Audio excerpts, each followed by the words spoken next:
All right. So let's dive into something that's, especially if you're dreaming of like launching your startup globally. Oh, We're talking about the EU's Digital Services Act, okay. the DSA. Right. I know what you're thinking, another acronym, another regulation. Yeah. Does this even apply to me? It's a fair question. But launching in Europe, Mm. tapping into that massive market, Sure. that's often part of the game plan for ambitious startups, right? Absolutely. And the DSA it's like the rule book for the digital playground in Europe. Okay. It aims to make the internet a safer and more transparent place for everyone. So it's kind of like a digital passport of sorts, making sure your startup is good to go for the European market. Yeah, you got it. Even if you're US based, if your product is accessible in the EU, Right. the DSA is something you'll want to have on your radar. Okay. I'm starting to see why it matters, Yeah. but I have to admit, the whole thing sounds a bit daunting. It's The understandable. rules, regulations, compliance. Yeah. Where does a startup founder even begin to unpack this? Well, the good news is it's not as intimidating as it might seem. Okay. At first glance, the DSA is actually designed in a way that scales with your company's size and impact. Scales. Yeah, You mean it's not a one-size-fits-all kind of thing? exactly. Think of it like building codes. Ah, A small coffee shop doesn't have the same regulations as a massive skyscraper. right. Similarly, the DSA has different levels of requirements. Boy. The really big players, like your Googles or Facebooks, Right. what the DSA calls VLOPs and VLOCs, they have the most stringent obligations. VLOPs and VLOCs, those are the tech giants, right? Yeah, But what about the rest of us? yeah. The startups still finding their footing. That's where the flexibility comes in. Okay. The DSA recognizes that smaller companies have different needs and resources. Gotcha. The key is to understand the core principles and apply them proportionally to your startup.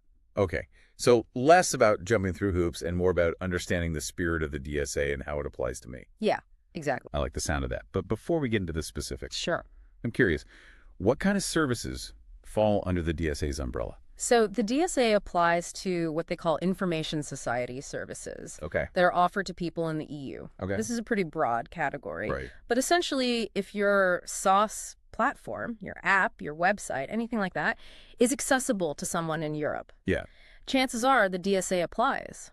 So we're talking a pretty wide range of online businesses here. Absolutely. Can you give us some concrete examples? Think social media platforms, Yeah. online marketplaces, cloud storage services, Yeah. even internet service providers themselves. Wow. Okay. Basically, if your business involves connecting with people online in the EU, Yeah. the DSA is something you'll want to consider. So whether you're building the next big social network or a niche SaaS platform Right. for architects, the DSA could come into play. Exactly. And the document we have from Latham and Watkins does a great job of breaking down these different categories. Okay, you've got everything from your internet providers and content delivery networks to online platforms, and then those big players, the VLOPs and the VLCs we talked about.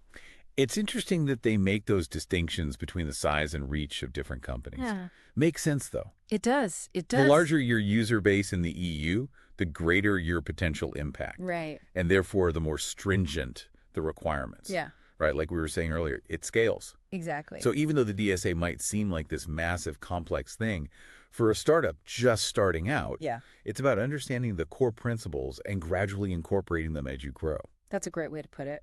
Okay, that makes sense. It sounds like the DSA is all about making the internet a safer, more transparent Yeah. place for everyone. Right. But let's get down to brass tacks here. Sure. For someone like me, a US-based startup founder who's maybe just starting to think about expanding into the European market, what are some concrete things I actually need to do differently because of the DSA? Yeah, that's the million-dollar question, right? And the good news is the Latham and Watkins document we have actually gives us a pretty practical roadmap. Okay.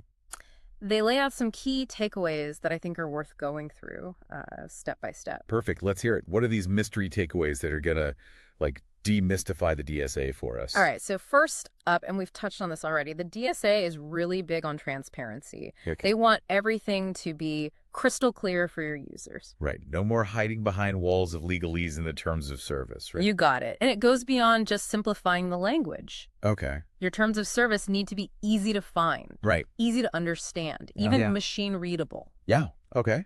The DSA wants to make sure users actually know what they're signing up for. Okay, that makes sense. Yeah. So it's about clear communication, Yeah. building trust with your users right from the start. Exactly. And this ties into another key takeaway, what they call safety by design. Safety by design. Yeah. That sounds intriguing. Yeah. Like you're baking safety into the very DNA of your product. That's a great way to put it. It means that from the ground up, your platform should be designed with user safety in mind. Okay. Not as an afterthought, but as a core principle.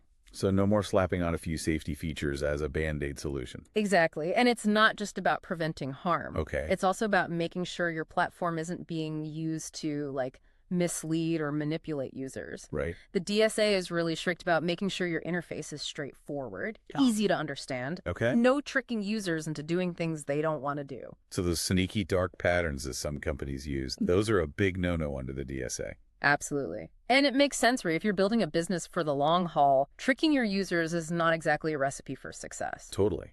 Transparency builds trust, and trust builds a loyal customer base. For sure. It's a no-brainer. It is. And this focus on user protection gets even more serious when we're talking about kids. Yeah. If your platform is accessible to minors, you need even stronger protections in place. That's reassuring, to be honest. Yeah, Kids need that extra layer of protection online. absolutely. The DSA takes that very seriously. Good. And speaking of taking things seriously, if you're running an online marketplace like an Etsy or Amazon, Okay.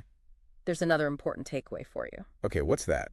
I'm guessing online marketplaces come with their own set of challenges. They do, and that's why the DSA has this thing called Know Your Business Customer, or KYBC. KYBC, is that like KYC but for businesses? You got it. It basically means that if you're letting businesses sell through your platform, Right. you need to verify that they are who they say they are. Right. You need to make sure they're operating legally and not trying to pull a fast one on your users. So it's about preventing fraud Yeah. and making sure consumers are protected. That makes a lot of sense. It seems like a lot of this boils down to common sense, really Yeah. being upfront and honest with your users, For sure. protecting them from harm, making sure you're working with trustworthy partners. Absolutely. Yeah. Right. It's not just about ticking boxes to avoid getting in trouble. Right. It's about building a business with integrity. Exactly. And that brings us to another important aspect of the DSA, Okay. especially when it comes to those bigger players we mentioned earlier. Yeah. The VLOPs and VLOCs. Oh, yeah. The tech giants. What do they need to worry about? Well, one of the things that sets them apart is this requirement to conduct annual risk assessments. Risk assessments. Sounds intense. It can be. Essentially, VLOPs and VLOCs have to do these in-depth analyses every year Yeah. to identify any potential systemic risks that might arise from their platforms. Systemic risks. Oh. That sounds really ominous. Yeah, Can you give us a clearer picture of what that means? it's a big phrase. But it basically boils down to risks that could have a major impact on society as a whole. Okay. Think about things like the spread of misinformation, Right. election interference, Wow. or even harms to democracy. Wow. Okay, so some pretty serious stuff. Hmm? So it's about looking beyond your own platform and considering the ripple effects.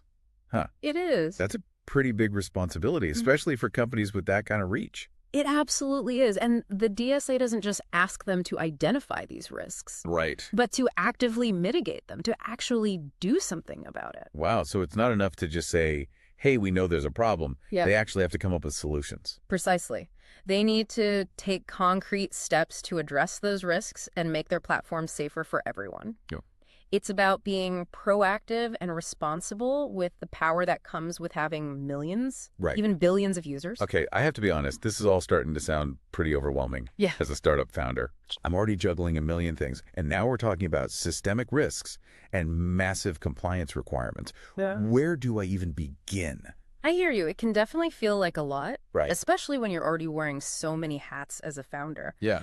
But here's the good news. Okay. A lot of what the DSA is asking for actually aligns with what should already be best practices Okay. for any ethical and responsible business. Oh, really? How so? Well, take transparency, for example. Okay. Being upfront and clear with your users about your data practices, your content moderation policies, Right. that's just good business sense. Okay. It builds trust, Yeah. strengthens your relationship with your users, which is essential for any startup.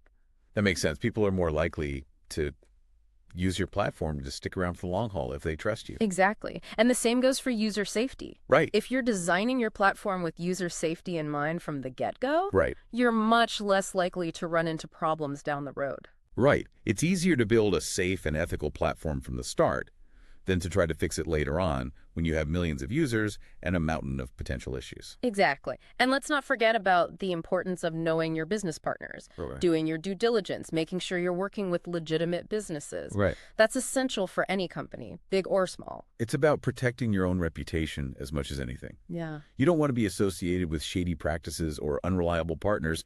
It can make or break your business, For sure. especially as a startup trying to build a name for yourself. You hit the nail on the head. So, while the DSA may seem daunting at first glance, Right. a lot of what it's asking for is really just about running a responsible and ethical business. So it's not just about checking boxes to avoid getting slapped with a fine. Right. It's about building a better business overall. Exactly. And that's a win-win for everyone. I love that.